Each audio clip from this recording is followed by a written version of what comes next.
সবাইকে, welcome back to our channel. তো আগের এপিসোডে আপনারা নিশ্চয়ই দেখেছেন যে এখন আমরা যাচ্ছি নর্দার্ন লাইটস হান্টিং ট্যুরে।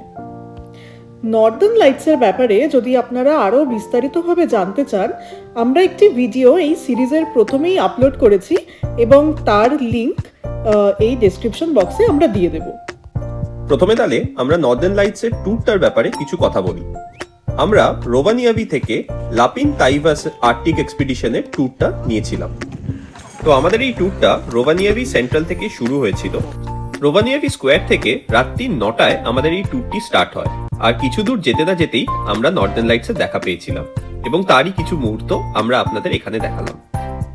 আর এটা আমাদের আনলিমিটেড মিনি ভ্যান ট্যুর ছিল, তো আমাদের সাথেও আরো 7 জন মতো ছিল। তো এই নর্দার্ন লাইটসের ট্যুর আমরা বুক করি গেট ইওর গাইড থেকে। আমাদের দুজনের জন্য এটা 100-200 ইউরো মতো পড়েছিল। তো যদিও আমাদের ট্যুর রোভানিয়াভি স্কোয়ার থেকে শুরু হয়, সেই দিন রোভানিয়াভির ওয়েদার কিন্তু খুব একটা ভালো ছিল না। সেদিন ভীষণ মেঘলা ছিল, তাই আমাদের ট্যুর গাইড সে বলল যে মেঘের ডিরেকশন ফলো করে সুইডেনে গেলে সবচেয়ে ভালো দেখা যাবে। তো আস্তে আস্তে আমরা রোভানিয়াভি থেকে সুইডেনের দিকে যাই, আর সেখানেই আমরা সবচেয়ে ভালো নর্দার্ন লাইটস দেখতে পেয়েছিলাম। কিছু দূর যেতে না যেতেই আবার আমরা নর্দার্ন লাইটসের ডান্স দেখতে আরম্ভ করি।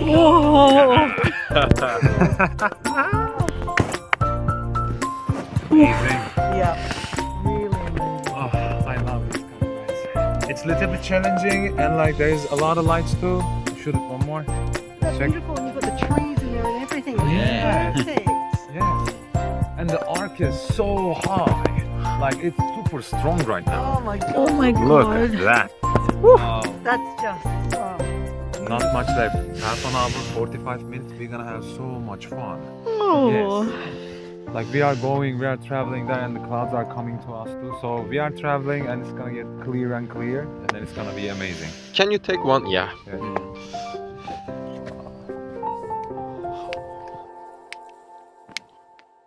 তো সেদিনকে আমরা এরকম নর্দার্ন লাইটসের প্রচুর অপূর্ব দৃশ্য দেখেছিলাম।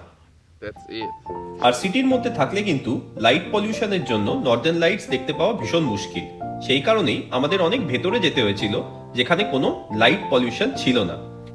নর্দার্ন লাইটসকে কিন্তু বিভিন্ন শেপ এবং প্যাটার্নে দেখা যায়, যেমন পাতলা বা বাঁকা আলোর রেখা, যেটাকে আর্ক বলে, একাধিক আর্ক একসাথে মিলে রিবন হয়, বা আলোটি যখন পর্দার মতো থাকে সেটিকে কার্টেন বলে, এবং যখন মাথার উপর জড়ো হয়ে আকাশ জুড়ে ছড়িয়ে পড়ে সেটিকে করোনা বলে। তো এই সবগুলোর মধ্যে কার্টেন অরোরা হচ্ছে সবচেয়ে বেশি ডান্সিং লাইটস দেখায়। আর খালি চোখে নর্দার্ন লাইটস দেখাও কিন্তু বেশ মুশকিল। অনেক সময় এত ব্রাইট কালার্স দেখতে পাওয়া যায় না। তো সেই কারণেই এটা রেকমেন্ডেড যে নর্দার্ন লাইটস দেখতে হলে আপনারা সবসময় ক্যামেরা ধরে রাখবেন, আপনাদের মোবাইল ফোনের ক্যামেরা দিয়ে দেখবেন, তাহলে আরো ক্লিয়ারলি বোঝা যায়।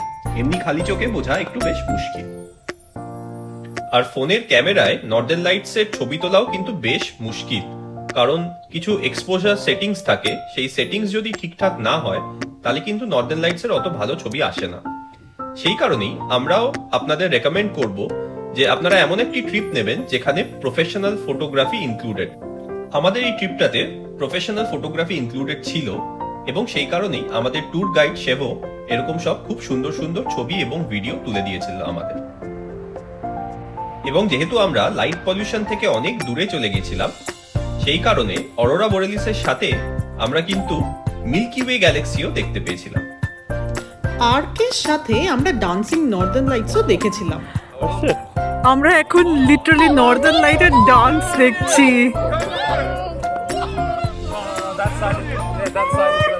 Which one? This side is the smallest one. Yeah. That one is very big, but behind the trees is also burning so much. তো আপনারা যেটা স্ক্রিনের বাঁ দিকে দেখছেন সেটা ফোনে তোলা, এবং ডান দিকেরটা প্রফেশনাল ক্যামেরায় তোলা। You must. এখানে ফোকাসটা করো না, এখানে focus.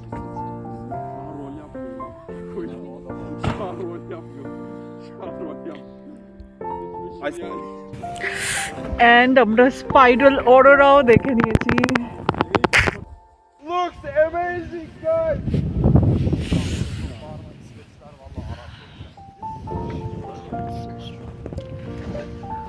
Guys, let's come here. খালি চোখেও অল্প অল্প দেখা যাচ্ছে ভিডিওতে। পুরো ক্লিয়ার দেখা Come, come, come.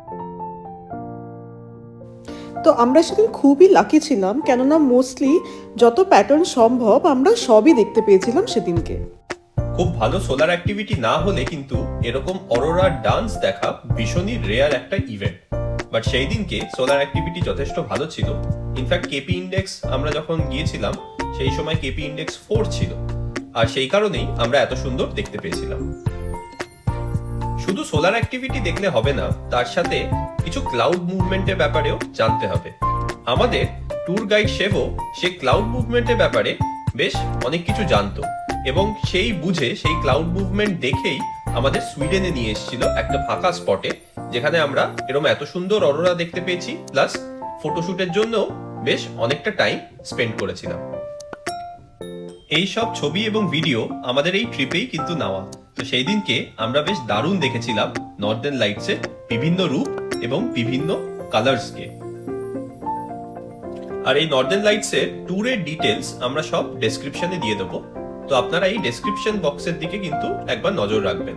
সেখানে ট্যুরের এক্সাক্ট নাম, লিংক, প্রাইস ডিটেলস এবং ট্যুর গাইডের কিছু ডিটেল আমরা এখানে দিয়ে দেবো। আপনারাও যদি রোভানিয়ামিতে আসেন তাহলে আমরা হাইলি রেকমেন্ড করব এই পার্টিকুলার ট্যুরটি নেওয়ার জন্য। এটা কিন্তু কোনো স্পন্সর্ড ভিডিও নয়, আমরা আমাদের নিজেদের এক্সপিরিয়েন্স থেকে বলছি। কারণ অনেক সময় অনেক ট্যুর অপারেটর আছে যারা ট্যুর বুকিং নেওয়ার পর লাস্ট মোমেন্টে ক্যান্সেল করে দেয়। তো লাস্ট মোমেন্টে যদি ক্যান্সেল করে দেয় সেই এক্সপিরিয়েন্স কিন্তু খুব একটা ভালো হয় না। তো সেই জন্যই এই ট্যুরটি যথেষ্ট রিলায়েবল, আর আপনারা একদম ভরসা করে নিতে পারেন। তো রোভানিয়ামি থেকে আমরা এই ট্যুর শুরু করেছিলাম রাত্রি 9টায়, এবং পরের দিন সকাল 6টায় আমরা বাড়ি ফিরেছিলাম। অর্থাৎ এই ট্যুরটার ডিউরেশন কিন্তু প্রায় 9 ঘন্টা। তো আপনারাও যখন এরকম ট্যুরে আসবেন সেরকম ভাবে প্রিপেয়ার হয়ে আসবেন। স্পেশালি আপনারা যদি উইন্টার মান্থসে আসেন তখন কিন্তু ভীষণ ঠান্ডা হয় এবং প্রচন্ড স্নোফলও হয়। তো সেরকম উইন্টার ক্লোথস নিয়ে আসতে হবে, যাতে আপনারা ওই ঠান্ডার মধ্যেও নর্দার্ন লাইটসের শোকে এনজয় করতে পারেন। তো সেরকম প্রিপারেশন নিয়ে আসবেন আপনারা। আর নর্দার্ন লাইটস দেখার জন্য বেস্ট টাইম কিন্তু এই সেপ্টেম্বর মাসে। আর সেপ্টেম্বরে যদি না আসতে পারেন তাহলে বলবো যে সেকেন্ড বেস্ট টাইম হচ্ছে মার্চ মাসে। আর উইন্টারে কিন্তু বেশ ঠান্ডা হয় যেরকম বললাম, তো ওই উইন্টার মান্থটা একটু অ্যাভয়েড করতে পারেন, কারণ সেই সময় যদি স্নোফল হয় বা খুব ক্লাউডি থাকে তাহলে নর্দার্ন লাইটস দেখার চান্স একটু কম। নর্দার্ন লাইটস হান্টিং ট্যুরে যাওয়ার আগে আরও কিছু কথা জেনে রাখা ভালো। যেমন আমরা আগে বললাম যে আমাদের এই ট্রিপটি 10 ঘন্টার ছিল, এবং এর মাঝে কোনো বাথরুম ব্রেকস বা কোনো খাওয়ার ব্রেক কিন্তু ছিল না। তো আপনারা পারলে একটু স্ন্যাক্স জাতীয় কিছু খাবার আপনাদের সাথে রাখতে পারেন। আর আমাদের এই ট্রিপটাতে যে আমাদের গাইড ছিল সে আমাদের হট চকলেট, ব্লুবেরি টি এবং কিছু বেকারি প্রোডাক্টস আমাদের অফার করেছিল। আর পিক উইন্টার্সে যেহেতু এটা হোল নাইটের একটা ট্যুর, তো তখন টেম্পারেচার প্রায় -20 থেকে 30 চলে যায়। তো কিছু কিছু ট্যুরস আছে যারা ওয়ার্ম ক্লোথস অফার করে, কিন্তু সেটা এই ট্যুরে ইনক্লুডেড নয়। তো আপনারা যদি এই ট্যুর নেন তাহলে যথেষ্ট ভালোভাবে ড্রেস করে যেতে হবে উইন্টার মান্থসে। আমরা সেপ্টেম্বরে গিয়েছিলাম, তাও কিন্তু আমাদের এই রাত্রিবেলা টেম্পারেচার প্রায় -1-এ ড্রপ করে গিয়েছিল। আর যেহেতু এটা হোল নাইট ট্রিপ, তাই প্লিজ খেয়াল রাখবেন যে পরের দিনই যাতে আপনাদের চেক আউট না থাকে, কারণ ফিরতে ফিরতে প্রায় আমাদের সকাল 6টা বেজে গিয়েছিল। আর পরের দিন যদি আপনারা 11টা বা 12টায় চেক আউট করেন সেক্ষেত্রে প্রপার রেস্ট হয় না। তো আপনারা অ্যাটলিস্ট 3 থেকে 4 দিন রাখবেন রোভানিয়ামিতে, এবং এই ট্রিপটি করার চেষ্টা করবেন প্রথমের দিকে, যাতে বাকি দিনগুলো রেস্ট নেওয়া যায় প্রপার। যাকে এবার আমাদের ট্রিপ শেষ, এখন প্রায় বাজে ভোর 5টা। তো আমরা আবার রোভানিয়ামির পথে রওনা দিয়েছি।